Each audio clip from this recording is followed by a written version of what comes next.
نعم، سمعت مداخلات الأخوة يعني تبرأوا مما نسبته أنت للعترة وقالوا لك هذه نتبرأ منها، هذه الروايات.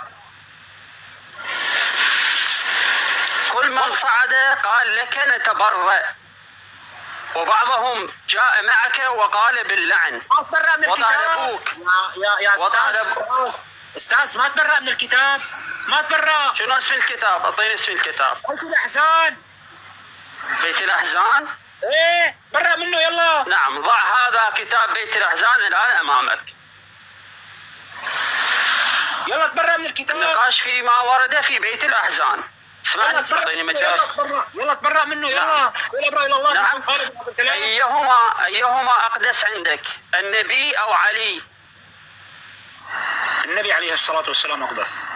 نعم، إذن هل الآن أريدك أن تتبرأ كل من ادعى أن النبي مجنون ويتهمون أنه أصابه السحر، وأن النبي أخذ التوحيد من اليهود، وأن الصحابة يفحشون، وأن الصحابة يتبركون بالنخامة، وأن أمنا